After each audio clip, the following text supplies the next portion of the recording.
What's up, public? I hope you guys are doing great. Welcome back to FPL. It is. So, this was an end to another chaotic FPL game week. So, for game week, the total points that I got was 45. So, that takes my overall points to 1318 and my overall rank to around 72k.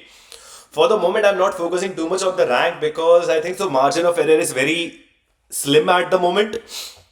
To further elaborate on the point, I'll just take you here. So as we can see, I'm currently in the top 1%, so that's a good thing.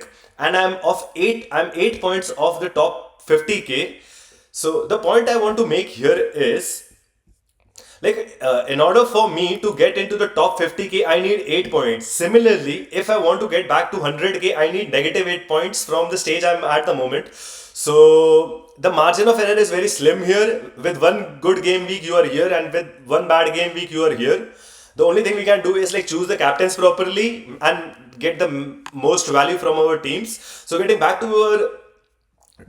my team, and the highlights for my team for the game week 22 were Arsenal got a clean sheet again. As for the attackers, Palmer and Tavernier, they both scored a goal. Haaland was my captain, but he blanked this game week. The same was the scene with Igor Thiago. I had Matthias Nunes in the starting lineup, but he didn't start due to an illness. In exchange for him, I got Esteve in, which took my overall points to 45. So one unfortunate event in my team was Tavernier got injured, so it's like a hamstring injury. So I believe he will be out for the next 5-6 game weeks. So in order to cope up with that, I think so I'll need to make some transfers. If I do not make any transfers, my team will look. If I do not make any transfer and a roll up, I do have two free transfers at the moment.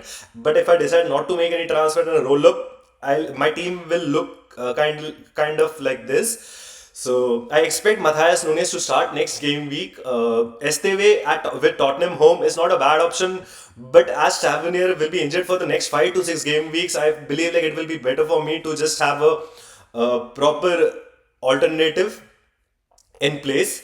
So one thing we guys need to understand is these players are playing a lot of games in the past in the past 8 weeks. Every team has played over 10, around 10 EPL games, along with the EFL, FA Cup, and their respective Europa conferences and the Champions Leagues. Even Guardiola came out in the open and he said that his players are exhausted. So we need to cut our players some slack.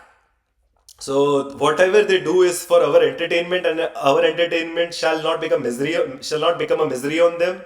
So we shall hope for the best health so that we can get the best entertainment. So I'll hope for the best for Tavernier. I hope he gets well soon so that I can see him back on the field. But as the show must go on, I will need to make some I'll need to make some transfers in order to move forward. So uh, I have three considerations moving forward. So one of them is it's a straight swap to James Garner. The reason I am choosing James Garner is because one of the reason is because he starts every game. So we have an assurance that he will be starting every game. So uh, he has started every game in the last, as we can see here.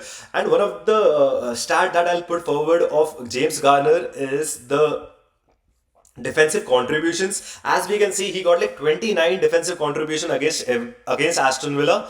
So that is like a defensive contribution per every 3 minutes for a single player, where there are 20 more players in the outfield. So that shows the level of output he gave in the Aston Villa away game. That was one of the reasons to they won the game. I actually went back, and just because of this, I just went back to see the highlights, what he did in that game, and it was pretty decent. I suggest you guys to take a look at it too.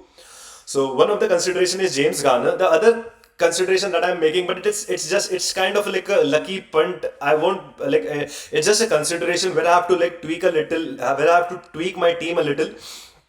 For this, I'm considering a cheap midfielder first of all. So that for that I have Devaney in mind. The reason I have Devaney in mind is because he has been starting the games recently. In the last 4 game weeks, he has started 3 games. And one good point here is Juventus are about to submit the second bid for Mateta. So there is a high probability that Mateta might move to Juventus this transfer window itself. So that leaves Justin Devaney as the first choice penalty taker for Crystal Palace, so it will be a good option if we can have a cheap midfielder who can take penalties on the bench. So like with Justin Devaney as like a cheap midfielder, and like just for like like for 2-3 game weeks, if I can take one player into consideration, is like Brian Brobby.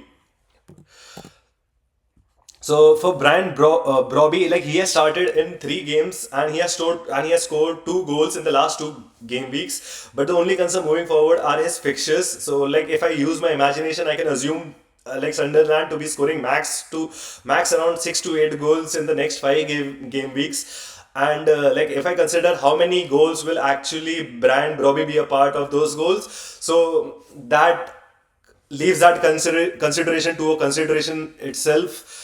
So that with that, then I move to the transfer that I really intend to make this game week. Though I had opted for Kukurea last game week, but when you consider my team and the budget that I have. So Kukurea, I do not have Kukurea in my budget, and I cannot make tweaks in my team. The reason for that is like I have some players that I feel that I cannot sell them at the moment. The reason for that is one of the player is Foden. I actually got Foden in game week 13 when his price was 8 million before he started to give the goods. Since then, his price has actually increased by 1 million and he got back to 8.6 million again. I believe that like if I sell him at this moment and he does good and if he do good, then I won't be able to buy him back again because of the price change. Similarly is the case with Igor Thiago. I got him in like game week 11 for around 6.2 million, I guess, and his price has also increased like for around 1 million. So due to the price change of these players, I won't be able to transfer these players back in. Hence, I cannot sell them. So I can only make the changes in the other position.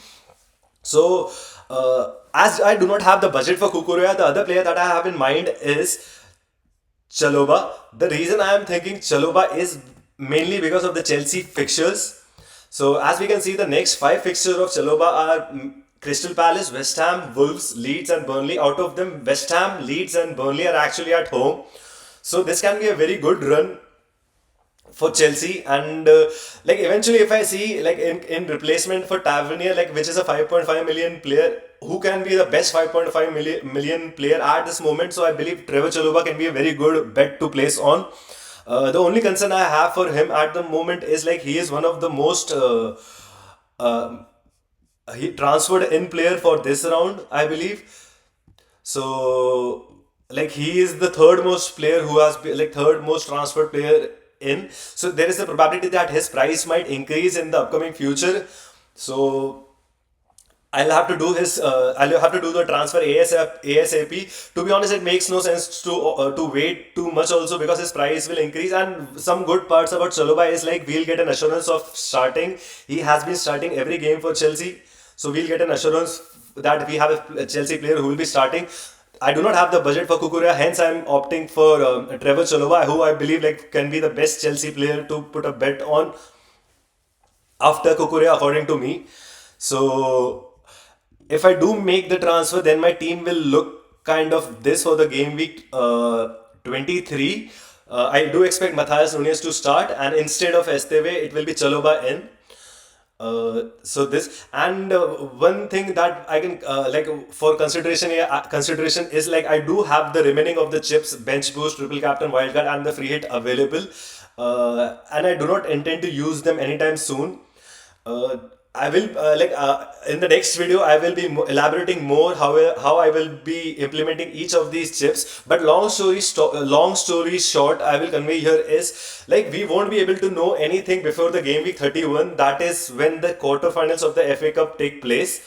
So after that we'll get a limited time where we will be able to use the chips.